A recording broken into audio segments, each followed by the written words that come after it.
Before we get into the video, make sure y'all hit that like button, subscribe if you're new. I mean, come on, what are you doing if you're not subbed to me by now? My content is fire, from stop motions, news videos, reviews, music occasionally.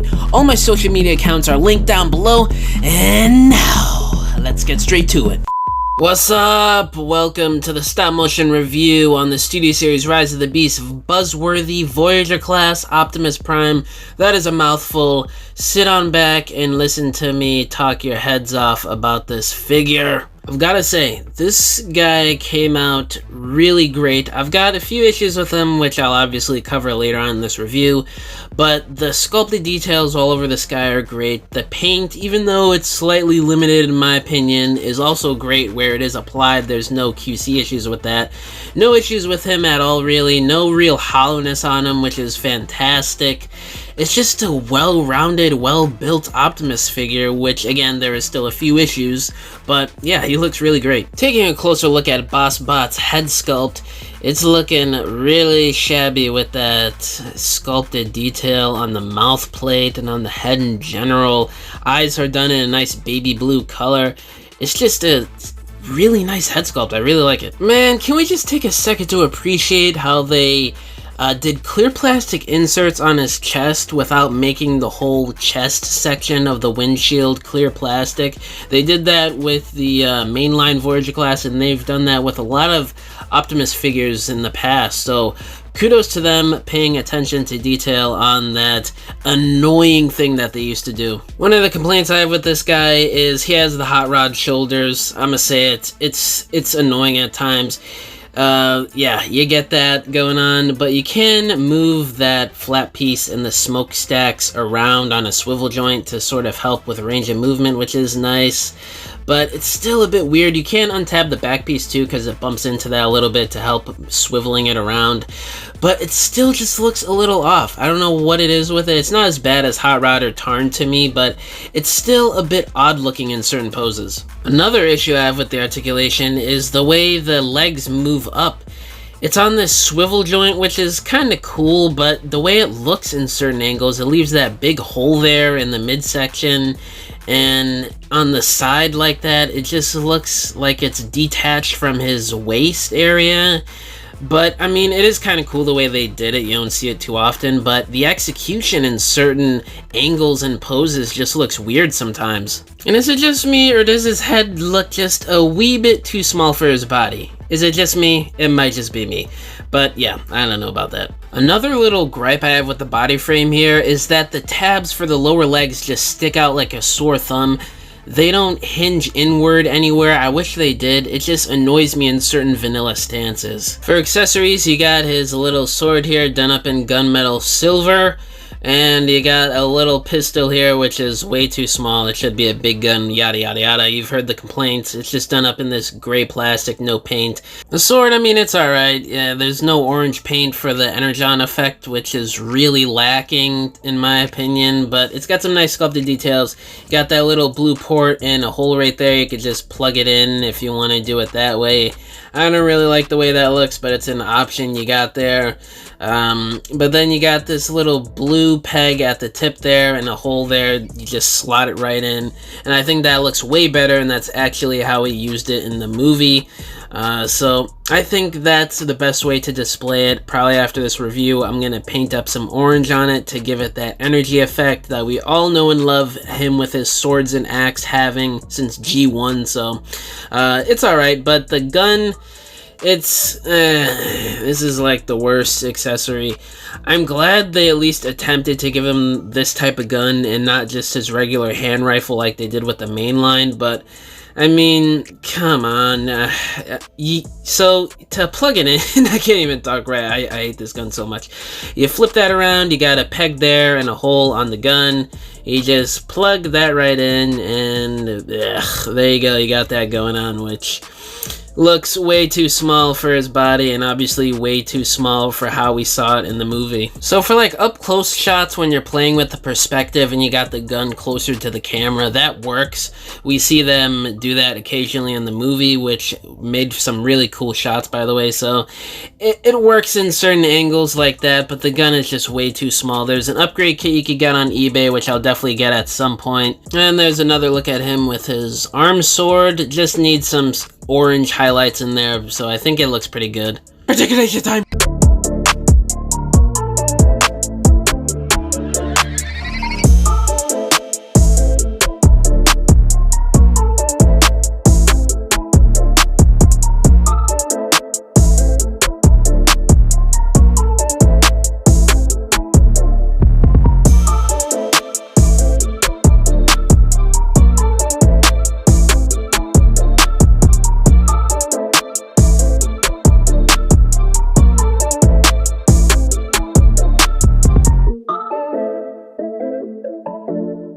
I forgot to film in the original articulation segment that he does have a working ab crunch that is not for transformation or anything. They just added it in for extra articulation, which is fantastic.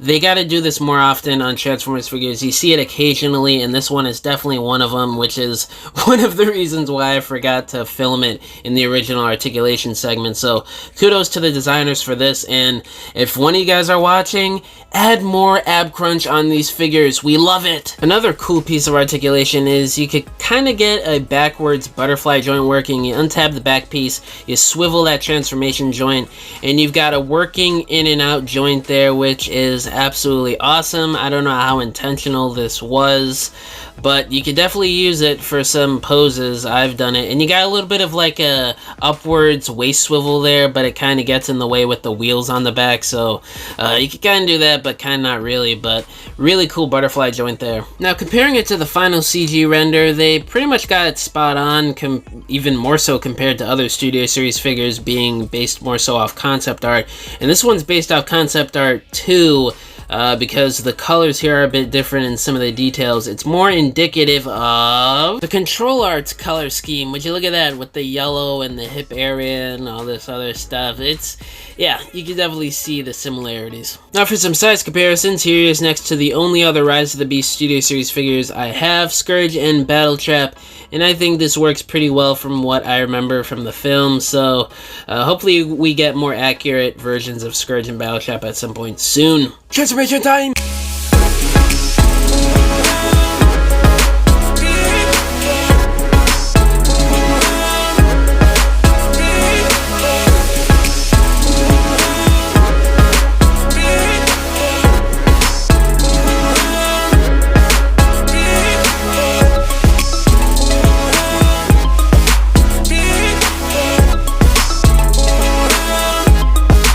I forgot with all the other stuff, before you do that with the arm, you gotta do this part.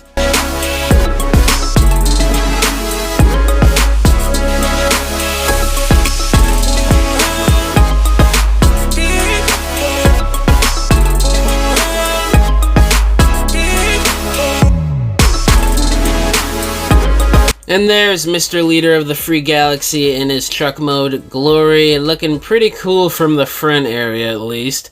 I've got my gripes with the vehicle mode that I'm sure a lot of people have already talked about, but I'll cover it a little later. But positives first, it's pretty good. There's some cool details like the wheels in the front section and the guard rail piece up front with the grill. It's a decent truck mode from certain angles. Hey, at least the front tires are pinned in, and the tires themselves have some pretty cool sculpted details along with some nice silver paint for the caps there. And the smokestacks are also pretty long, which I know a lot of Transformers fans, me included, have always wanted longer smokestacks on their Optimus figures, because there's been a lot over the years that have had very stubby smokestacks, and I've seen people complain about these smokestacks, I can't even talk, being too long. But I mean, come on, we've been asking for this for years and we finally get it, and now people are complaining about them being too long. Ugh, it just never ends. And now onto the elephant in the room, the back piece. Would you look at this mess? If they just would have added like a few extra steps or just not included that hinging upward piece at all and just left it at the bottom, I think it would have looked much better. Like, there's not even any like trailer hitch details or anything. It's just a bunch of robot mode kibble folded up into weird and awkward places. Like, it just does not look good at all from any angle. Like, just look at that from a side angle, all that junk just hanging off. What truck have you ever seen with all that on there? But there's weapon storage. You could plug the gun on there with like a little port, and that just plugs right on. And then for the sword, you open up that side skirt piece there, and you just plop it right in. And yeah, I mean, you just got a sword sticking out, and it's I don't like the weapon storage at all. It just looks really weird and just plopped on. It's not even like a good weaponizer mode. Like a gun is facing behind him and there's just a sword poking out. Like, what? It's not even a decent weaponizer mode like you could get with pretty much every other Studio Series or Chug figure in general. And now comparing the truck mode with the real life version. Oh, by the way, if you hear in the background like noises, it's raining like really heavy right now. But back to this. It's pretty decent, like I said, the back kibble, obviously. But other than that, and a couple hinges, and obviously some missing details up front, it is a pretty decent truck mode from certain angles. And now for some vehicle mode comparisons. Here he is next to Scourge and the original 2007 movie Bumblebee, because I refuse to get the new one. I don't know, I just don't have an appeal for it, and plus I grew up with this figure, and plus it goes along with regular Chug figures and Legacy and all that other stuff from the past 12 years. But yeah, these look great together. And you may be wondering, why didn't I compare him in vehicle mode to Battle Trap that I had in robot mode? Well, I don't know if I've said this in other videos or in my review for Battle Trap, which, by the way, if you haven't seen that review, go check it out.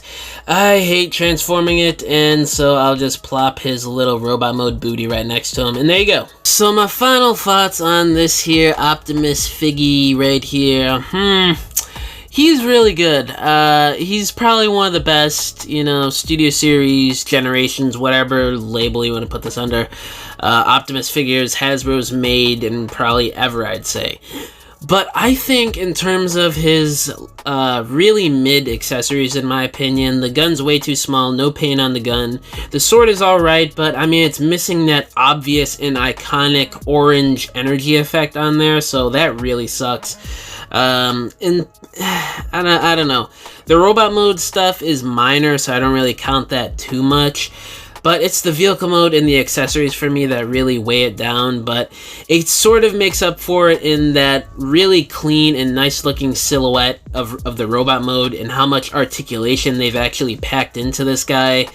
But again, that vehicle mode and accessories weigh him down a bit for me. But other than that, I really like him, and he's probably going to go down as one of the best Optimus Prime figures Hasbro has made, in my opinion.